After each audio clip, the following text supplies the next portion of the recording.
Mais dans la gestion des déchets sur chantier, ce qu'on rencontre principalement comme souci au début, c'est de savoir comment et quoi on va trier. La difficulté principale, c'est le temps. C'est dans un chantier, tout doit aller vite. Le volume de déchets qu'il faut apprendre à gérer. Au niveau de la gestion des déchets sur le chantier Montagne du Parc, le problème principal, c'est la place.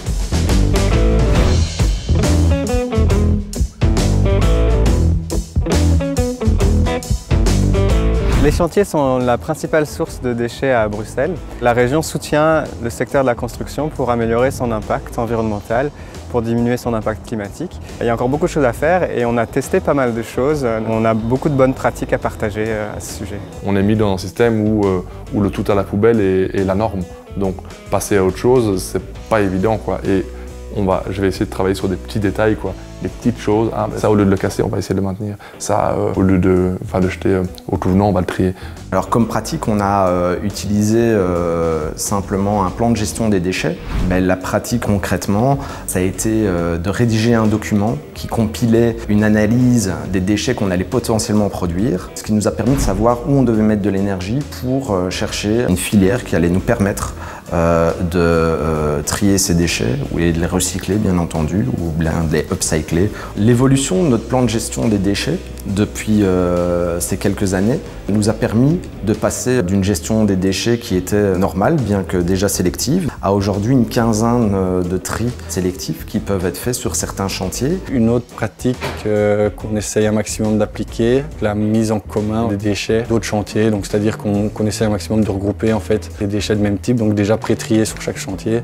On les récolte au fur et à mesure des trajets. Si quelqu'un va à la déchetterie, on passe par des chantiers sur la route de la déchetterie, on regarde ce qu'il y a comme déchets à prendre. Ça évite des allers-retours intempestifs, ça permet de mettre tout dans les mêmes contenants, donc diminuer les contenants. Et surtout, c'est un gain de temps et d'énergie considérable. Ce que nous avons aussi mis en place pour essayer d'aider nos ouvriers à trier au mieux, c'est un système de labellisation des big bags par bombe de couleur. Donc en fait, chaque big bag a une coloration et la coloration correspond au déchet qui va aller dedans.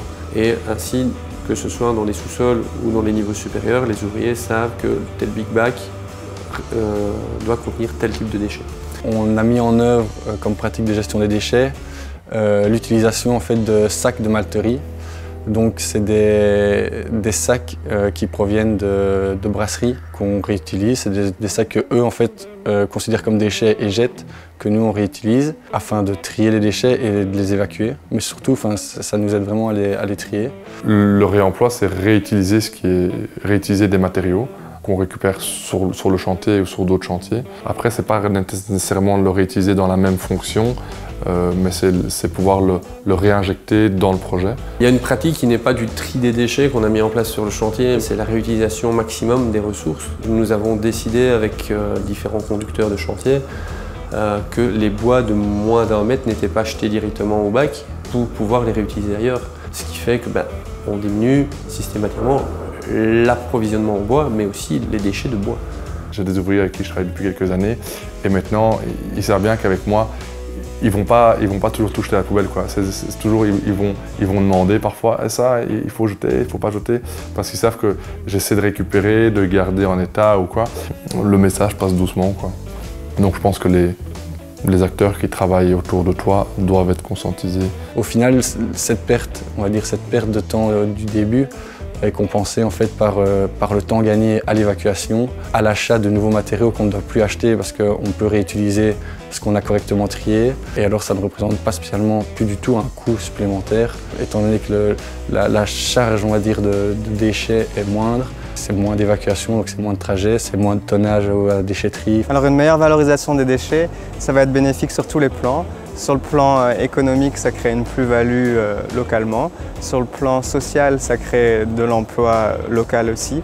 Et au plan environnemental, c'est clairement moins de déchets, moins de ressources extraites pour reconstruire. Donc on y gagne sur tous les plans. Le meilleur déchet, c'est en fait le déchet qu'on n'amène pas sur notre chantier.